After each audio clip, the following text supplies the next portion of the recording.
G'day punters and welcome to the second episode of the Spring Previews here on TRS YouTube. The first one was well received, so we thought we'd get stuck in with another preview towards the spring. Today we're going to have a look at the sprinters.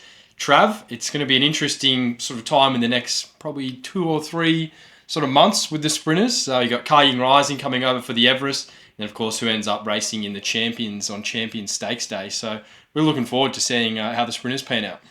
Yeah, it's a lot different this year with Ying Rising locked in for his Everest slot. Of course, the Hong Kong superstar. So he's the demanding favourite right now for the Everest. $1.80. Yeah, which is nice and tight, but it'd probably be reflective of a year if you had, going back, if the Everest was run back in the time where some of these horses across the front of your screen were running.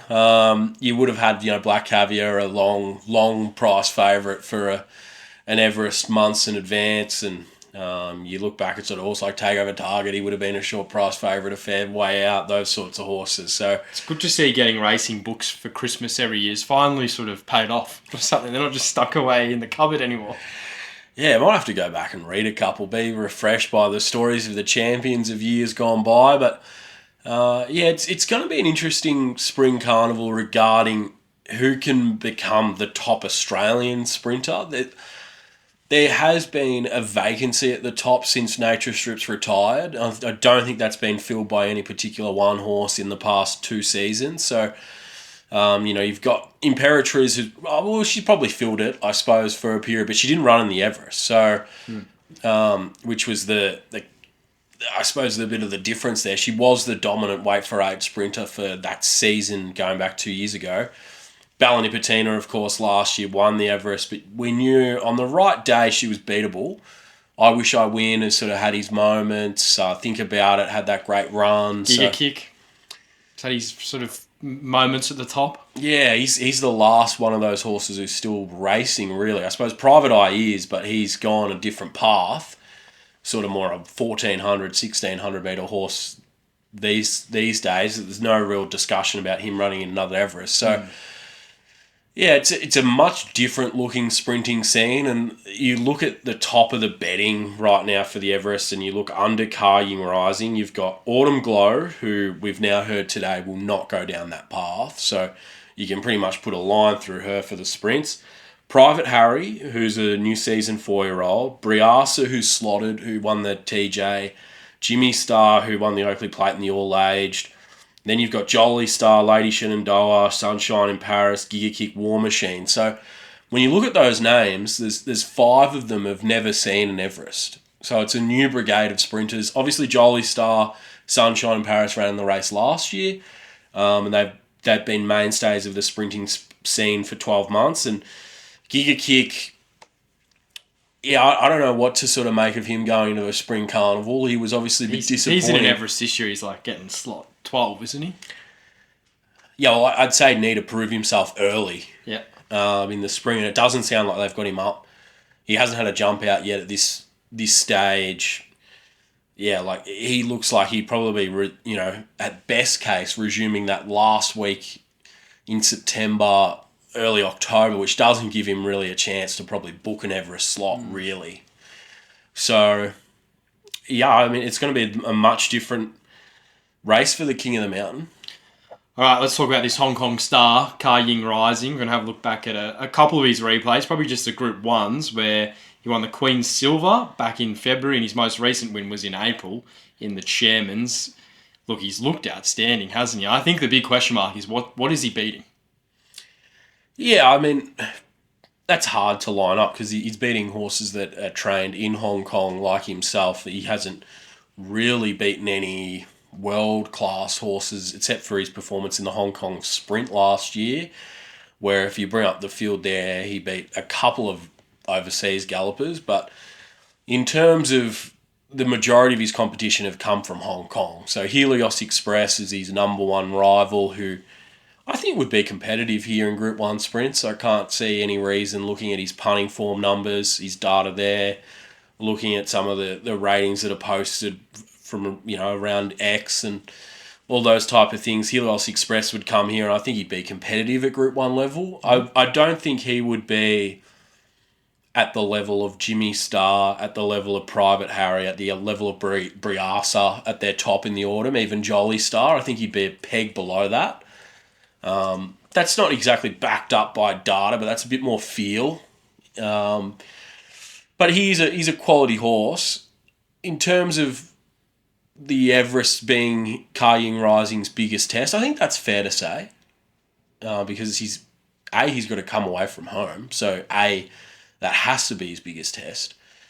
But then in terms of field quality, he hasn't met a field with the strength that the Everest is going to face. I don't think that's the reason why you'd be against him or thinking that he won't measure up, because it's clear as day that he's one out of the box. He's a generational talent. But yeah, in terms of the Everest being a step up for him, I think you could definitively say it will be. What do you make of the race and how it might work out for him? He seems like a horse that's pretty bulletproof in terms of that.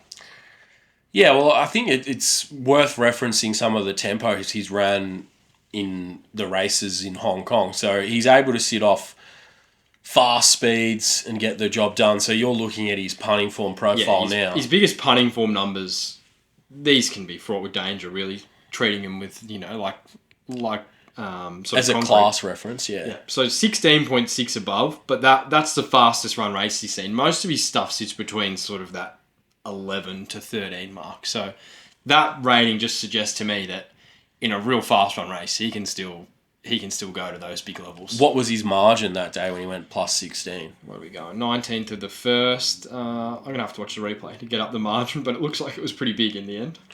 It's good that we're doing homework on the fly here for the vodcast. Yeah, big margin. Smashed his opposition that day.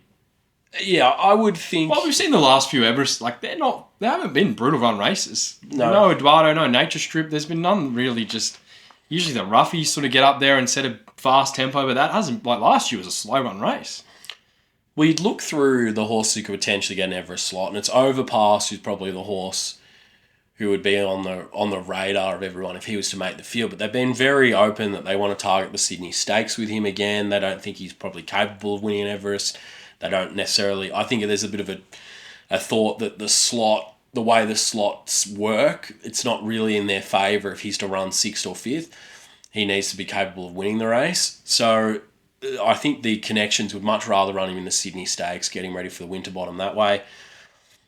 So who leads an Everest if it's not Ying Rising? Is it a 3-year-old like Beedman who potentially puts his hand up? Maybe.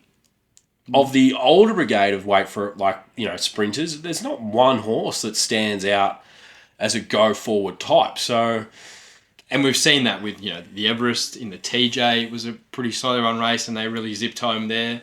So it's sort of been a theme over the last 12 months, really, with a lot of these sprinters that they haven't been brutal tests. Maybe it's Private Harry. In his 4-year-old year, potentially, they ride him with real aggression in the early stages. Well, it's the race to do it in, isn't it? Yeah. He's a horse who can take a spot. Ying Rising, that on that occasion, he led the race.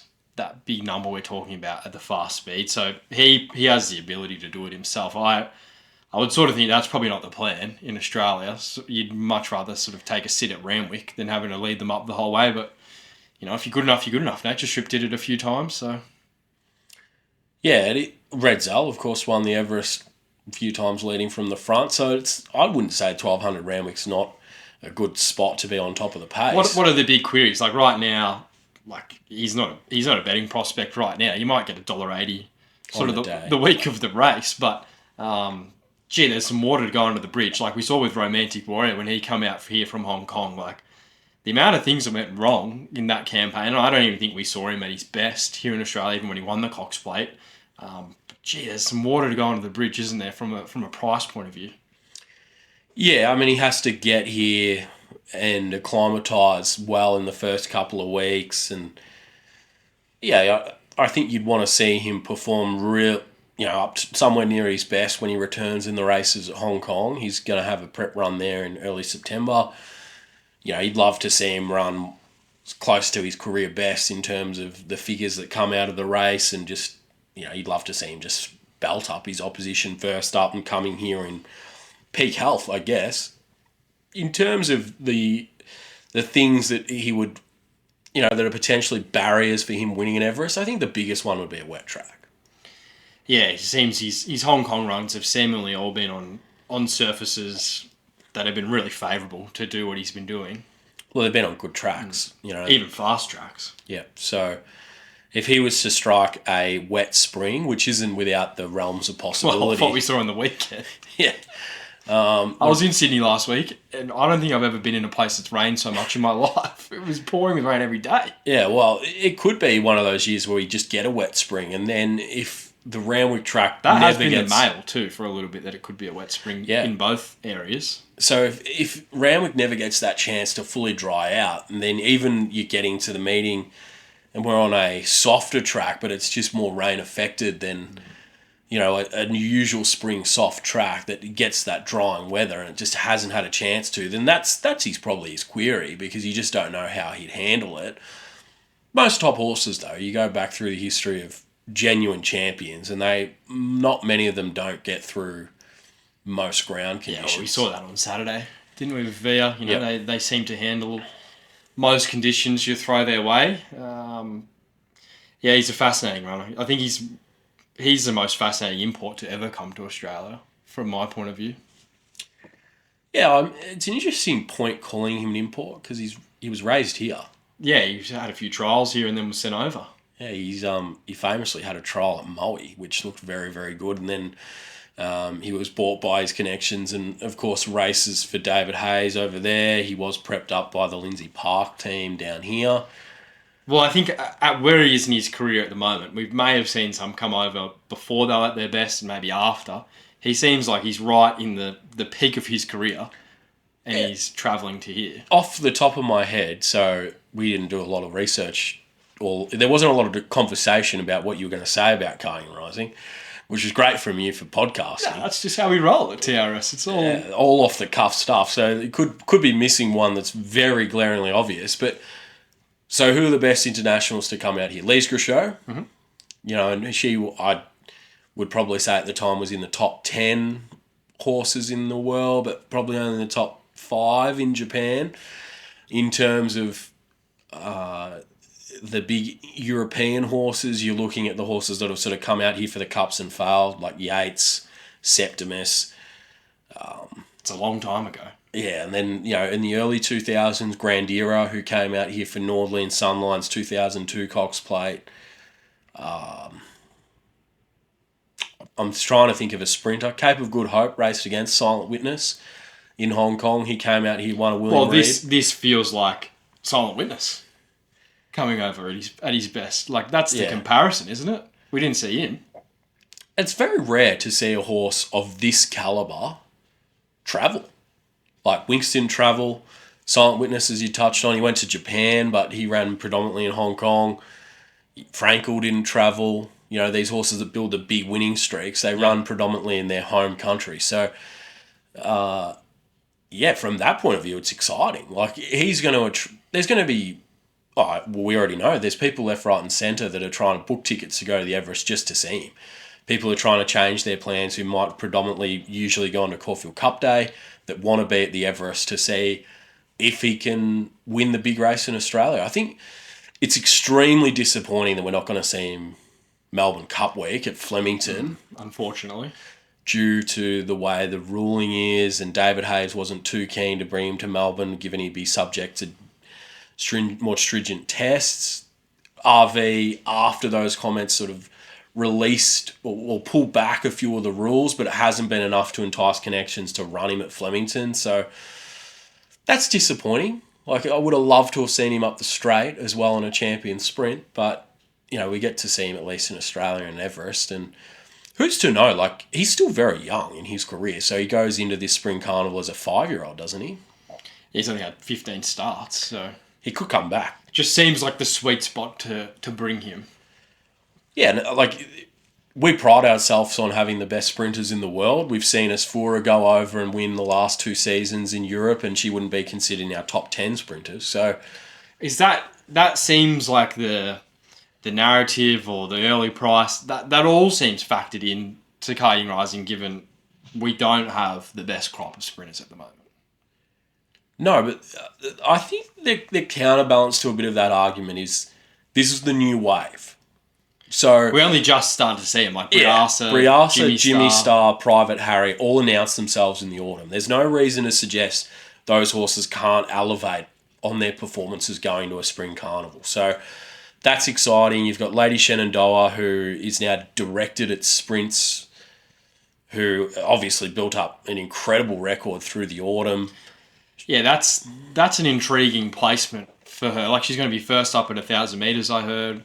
In the Concord. And probably against a few of these other runners that are Everest bound, the Everest Barrier Trials, and then sort of if she can win one of those, she'd have a huge impact in the Everest.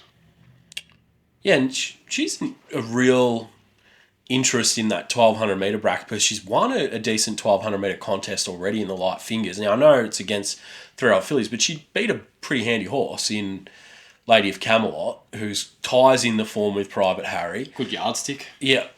I think this was the obvious play she's probably the one that, of all of Chris Waller's star horses that could potentially be converted back to the sprints between her and Autumn Glow, she was the more obvious play to come back to the 12. She seems a little bit more dynamic. Yep. And she handles fast tempo, she handles slow speeds, she got this big weapon-like turn of foot. I could see this being a real success with her as a sprinter. You saw what he was able to achieve with Jolly Star last year, taking her back from 1,600 from 1,000 guineas in her first preparation, then came back to win a narrow field at 1,200 in an autumn. You know, obviously last spring she had the devastating win first up at Randwick in a show county, booked her spot in Everest, unlucky to Golden Eagle, winner of a Newmarket, winner of the Kingsford Smith Cup. If we're to compare where Jolly Star is a 3-year-old filly and Lady Shenandoah is a 3-year-old filly sit, they're miles apart. Lady Shenandoah's up here and Jolly Star's somewhere here. Now, Jolly Star's top 5 sprinter at the moment in the country. Yeah, some were saying very unlucky not to win the Everest last year. Exactly. So you'd have to think that means that Lady Shenandoah, if she's able to reproduce... the X Factor horse. Yeah, well, she's able to reproduce her Coolmore Classics around stakes like performances at 1,200 metres. She's instantly top 5 in the Australian sprint ranks. Instantly. Possibly one. Well, I think that's a point a lot of punters are sort of making, is that it's probably not hard to be number 1 sprinter in Australia at the moment. Yeah, like compared to previous years, I can understand what they're saying where you've had Nature Strip to get past, or you've had Imperatriz, or like these dominant weight for age horses. But I kind of think this is a bit similar year from an Australian sprint perspective to the first couple of years of the Everest, where you had Chautauqua at the real end of his career, but you had Redzel, who's a very good sprinter. You had Redkirk Warrior, very good sprinter. You had Vega Magic, very good sprinter. None of them you would say were the definitive number 1. Sandrona Lane was in the mix with those sort of horses. Nature Strip was just coming through the grades, sort of working his way through. That brigade of sprinters, there was no definitive number 1. I don't think this brigade is too dissimilar to that. There's a few horses that will be converted back to sprints, in aim of this big prize. Some of them, it won't work, But there will be a horse that will jump out of the ground and really relish coming back to 1,200. All right, let's touch on Private Harry. He's sort of second in the picture for the Everest in terms of a market. It does seem like he's got to take another step to be, challenging Ying Rising with what we've seen. But off the way he progressed last campaign, he's winning the Galaxy. He seems like the right horse to do that. It does seem like there's a lot of upside to come. Big thing for me too is when you look back historically at top sprinters, 4-5 is when they hit their absolute prime. Now, he's a colt. He's a little bit different. Yulong have got invested in him in the off-season. He's a son of Harry Angel, who was this speed machine from Europe. And he's very sexy in terms of, the big studs wanted to get involved with this horse because he's very sexy as a potential breeding prospect. So there's already been some changes in terms of the freedom with what Nathan Dorr probably had to train him last preparation. Compared to this preparation, I'd say there isn't as much. What do you make of his... And the pressure's huge. Yeah, the pressure would be enormous. What do you make of his ratings? Like, he puts down a career best performance there in the Galaxy at 101.7. You know, we're talking about Lady Shenandoah. If she can sort of do what she's done at 1,500, at 1,200, well, she's in a different level to him in terms of rating. She's 106, 104. Like, it's a couple of links. Yeah, the thing you've got to also remember with weight for age ratings is it's very, very much heavily factored in is the weight you carry. Now, in the Galaxy, he's carried, 53 kilos. He was never going to rate enormous at weight for age without a massive margin spread. Now, what happened there in the Galaxies, he trucked up in the race. Ashley Morgan gave him a sweet ride. He took a little while to put away Front Page, who's a pretty good older season horse. He's not a Group 1 horse, but he's that good Group 2, Group 3 level of horse, good competitor. Uncommon James was running into third. Briasa got too far back, charges into fourth. But it wasn't a win that was ever going to make, even when you looked at the way the race unfolded, the margin spread, the depth of the opposition, he was never going to rate massively winning a Galaxy. When you look at the way weight for age ratings, it does feel like there's more developed. To give there, doesn't it? There's more to come. Yeah, but I think you would be wrong in suggesting there's no improvement in this horse and we've seen the best of him, because I just don't think we have. Like, he won the Galaxy practically all in one preparation. He kicked off his career in November, pretty much Melbourne Cup week.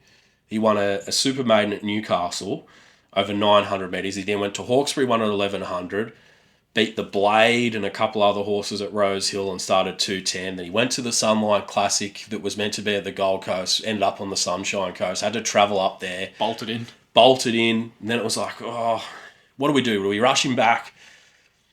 Probably in an ordinary preparation, if he didn't develop so fast, Nathan Dorr would have taken him to the paddock, got him ready for the winter, given him a bit of a break. He's a young horse, but he wins the Sunlight, wins a massive race, and the appeal of the autumn's too big with a prospective stallion. So they set him for the Galaxy. He wins the Galaxy. I think that whole thing is underrated with him, that he was still able to do that, being reset for another campaign after already having 4 runs and having a grand final. And then now, he's just did his job in the paddock. They didn't ask him again to produce. It does seem like in the long run it could really benefit him. You look at, the Immortals is right in front of us. Winx and Black Caviar, they were looked after as young horses to develop into their 4 or 5-year-old seasons. Now, I'm not saying he's going to become them, but Nathan Dorr's now given him his chance as a 4-year-old. He's very similar to Autumn Glow in this fact that Chris Wallace treated her probably in kid gloves and just hasn't given her too big a task as a young horse. And now in your 4-year-old season, it's time to... Boy to a man. Yeah, to make your mark. And this is going to be his chance. So I'm fascinated to see how he comes up. Like, in terms of if he's able to come first up in a race like the Shorts, the Concord, the Premier, whichever way they end up targeting. I don't think it'll be the Concord, because the wet winters, it probably hasn't helped him in terms of prepping up for that in, a week's time. I'd say he'll kick off in the Shorts, which I think is mid-September. If he's able to come out there and blow him away, well, it's game on, because we don't know the ceiling with Private Harry. And Ying Rising, I don't think we can expect him to go to a whole new level when he comes to Australia. We know his level is exceptional, and it's gonna take a very good horse to beat him. But the exciting thing with the sprinting race is you've got Private Harry, who's untapped, and Lady Shenandoah, who's proven she's very, very good, and still could be able to do that at 1,200. We just see that replay of Private Harry winning the Galaxy. You got the big grey flashing down the outside, and Briasa backs up the form in the TJ. So you've got a bit of a line there through Private Harry to some of our other sort of sprinters at the top at the moment. What do you sort of make of Briasa, Jimmy Star, where they're going to sort of fit in this picture? Yeah, I've given this some thought, and I love both horses. Rare for you, usually just off the cuff. I love both. I love Jimmy, love Briasa. I think we've seen close to their best already Like, I just don't know if they're going to be able to elevate. So both of them have got performances, I think, at about the 103 range, weight for age, or that's where they about max out. Briasa might not even got to that yet, but I know Jimmy maxes out at about that range. 103.5, Jimmy in the all-aged. Yeah, to win the Everest this year, when you're just talking in the context of those ratings, if Ying Rising's here in close to the best of his form and he gets a good track, you're going to need to go 110, 109 to win Everest. You're going to need to put down a genuine world-class sprint performance. There's only 2 horses in Australia that I would suggest possibly can't, that possibly could do that. And the possibility of that is still on the lower side, but that's Lady Shenandoah, Private Harry. It's not Briasa. He would need a few off their game to win an Everest. What do we make of if we do see the scenario where there's a bit more pace, just that? I sort of feel Jimmy Star is the horse that could keep elevating his ratings if he gets the right race shape. Yeah, I think they missed the play. Last year was his chance to win Everest. He had that huge win first up at Caulfield, and I think it was, probably lack of slot holder interest, because it was the year for someone to have a gamble on a horse from left of field. No one did. No one picked him up. Then they took him on the 1,400 metre path, and he ran really well in the big race that Another Will won at Flemington Cup Week, and he was unlucky in Rupert Clark. He missed his year. This is too hard. This is just too hard a year for him to win an Everest, I feel. Like, I wouldn't back him to beat Private Harry at 1,200 metres. I wouldn't back him to beat Lady Shenandoah at 1,200 in a high-pressure race, who could probably take a more forward position than him. And I absolutely love the horse. I've been saying for... I said straight after he won first up at Caulfield last spring, get him into the Everest. This is a horse with a weapon-like turn of foot. He reminds me of All Silent. Like, he's just got this... But All Silent was not a champion. Like, he's a very, very good horse in a good era of sprinters. Jimmy's the same. He's a good horse I think this is going to be a good era. Like, a lot of people are talking down this era. Oh, they're an okay group. I think we just haven't... The horses that could be the so-called champions to come, that they're 3 years old. They're going to be 4 this season. We just haven't seen enough of them to sort of really go off on that. That's probably fair. But I bracket Jimmy as, if I had to blind rank the sprinters right now, he's 4th. I do feel he's the one, though, on his right day and scenario, that I think he's potential, like, better than Briasa. I think he's the best of the B graders. It's just who's A. I think that's what we're dealing with. Ying Rising looks an A grade any day of the week. It's just whether he can travel. Lady Shenandoah, Private Harry, they might be that. I think he's the best of the next crop. So you've got him ahead of Jolie Star? Yeah. You got him ahead of Sunshine in Paris? I think so, yeah. And you've got him ahead of Briasa? I just think he just needs everything to go his way. And he's a low percentage horse to want to back, but if you just completely took that out of it and said who's the best horse of that lot, I think it's him. He just needs a lot in his favour to show that. The Everest is a race where he might find that. If he had a pace meltdown in the Everest, he would love it. Like, if something came after Ying Rising between the 8 and the 4... If it's like last year, he's got none. Yeah, because he'll just be out-sprinted. He'll be finishing off hard, running into 3rd or 4th. Yeah, that's their best chance. If something can go up there, and like the Oakley Plate, where he sees a good, genuine pace, and you just... But the Oakley, you've got to remember the Oakley Plate. 2nd and 3rd are She's Bulletproof and Arabian Summer, who are not... but 4th's Headwall. It was unlucky and ran really well in some... I think the Oakley Plate isn't that's not where you mark him off. You mark him off, he's running the TJ and the all-aged. Yeah. No, I agree with that. But I would still say in the TJ, Jolie Star's off her best. Sunshine in Paris off her best. I don't know if the TJ is like this form that we really need to weight that heavily. No, it's B grade form. That's what it feels like. Yeah. I think on the day, if Ying Rising comes out, they probably have the Whirlpool. He probably starts at $1.40. Like, Jimmy, you might get $21 Jimmy Star, and he's the one that we got to see the prep runs and all that. But he has the X factor of those B graders. I think he kicks off in the... I don't know if he's run his career peak from a ratings point of view. Like, has he found the right scenario to do it yet? Probably not. Like, the all-aged isn't it. See, I'm sort of thinking the monster chance for Jimmy. Like, I think he's got one huge rating in him that he just hits once. Yeah, well, I'm saying the monster chance for Jimmy probably to do that is straight line speed, champion sprint, final day of the Flemington Carnival. Yeah. Gee, that'd be a good race for him. Like, when they bypassed the Newmarket, I was shattered because I thought he could have done it. To go to William Reid on a cow paddock. Like, in hindsight, that was not the move. No. To run him at Moonee Valley. But, yeah, he, to me, is everything you'd want from an A-grade straight course horse. He has this monster turn of foot that can bring him out of trouble. Like Chautauqua, all silent. They were great straight track horses.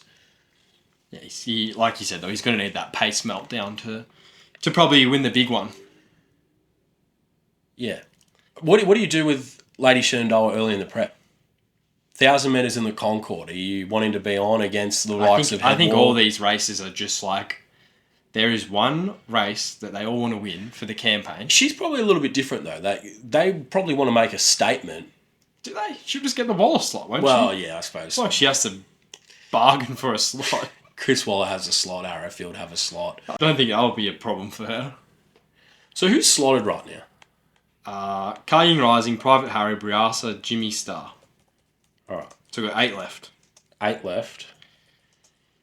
Lady Shenandoah gets a slot. Jolly Star gets a slot. Sunshine in Paris gets a slot.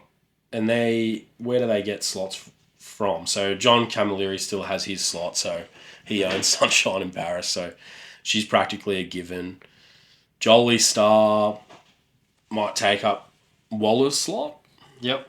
Lady Shenandoah, they have a link to Arrowfield, those colours. Who I think have given up their slot. All right, they've given it up. She'll get in. Then it's just who gets up the last 4. Well, here's the remaining. It's this sort of stuff can be a little bit nauseating at times. But Coolmore have a slot. So does Wotan go down that path? Not sure. Probably. He'll be given his chance. There's no doubt about that. They don't really have another star sprint unless Central Coast, who's this young horse he's running the up and coming on Saturday. That's not an Everest leader. The up and coming. Yeah, he's probably like a 1,600 metre horse. They've retired Private Life. Not that he would have been the right horse, but I'm just, you've got to fill the field. Mulberry Racing have taken a slot, who are the owners of Jetterbill. He'll get that slot for sure. Newgate and GPI Racing. Newgate own Beedman. He'll be given his chance, I think, Yeah, there's a lot of water going under the bridge with those races. And those slots. So Owen Glenn has taken one of the slots too, Owen Criterion. The mighty Criterion. What a horse. Godolphin have a slot. I can't think of one horse that they've got that is suited to an Everest. No, nothing comes off top of head. Maybe Tentris. Didn't seem like that was even on his agenda. And I just can't see them running the 3-year-olds they have in an Everest. All right. So there's potentially a bit of water to go under the bridge with who even finds positions. We're a good deal in. We'll wrap it up soon. Anything on the Melbourne sprints? We've got the Moya, the Manikato. Well, there's one horse we haven't touched on who's going to be high up in the betting for the Melbourne sprints. War Machine. He is sort of in this. He's in the Everest picture. He's $21. Surely he could get a slot. I would think if he'd be a fair chance to get a slot, no matter what he does in Melbourne. So he was mighty impressive in the Stratty. He would chase Barracuda at 1,200 Moonee Valley last preparation. He was desperately unlucky not to win the Hariba. I know these are lower class 1,200 metre races. But he just come of age last campaign, didn't he? Yeah, did he ever. Manikato, AFL Grand Final Eve, which is shaping as a good race. Lady Shenandoah is meant to be running in the Manikato. Wow, all right. So you've got her up against Barracuda, who's a Valley specialist. I mean, if we ruled him out of running Everest, like, if he came out and won the Moya, and he's going in the Manikato as second favourite, and he beats Lady Shenandoah, runs her to half length of length, he has to be in the picture for an Everest. Well, there's the slot holders and all that. It brings a whole different scenario to this race than just any other different race, doesn't it? Because you've got to get the deals done and all that. But if it was just pick the best 12 horses, well, I think he'd be a chance to get in. He's in the best 11 sprinters in Australia because Carl Ying's taken one. He's in the best 11. He's in the best 20. We'll put it that way. Yeah. So Jolly Star gets one. War Machine, Sunshine in Paris, Barracuda. We've already locked away a few, and then it's pretty open. Pretty open. It'll be up to a 3-year-old Wotan, Beedman, maybe the Golden Rose winner. Yeah. You'd think that maybe nepotism of Vinrock, though. They seem Guineas horses. Guineas horses, they won't be looking at it. So, yeah, I think the first 8 pretty much locked in now. They just don't have slots. You can pretty much gather that the last 4 is where the interest come and probably where the pace comes.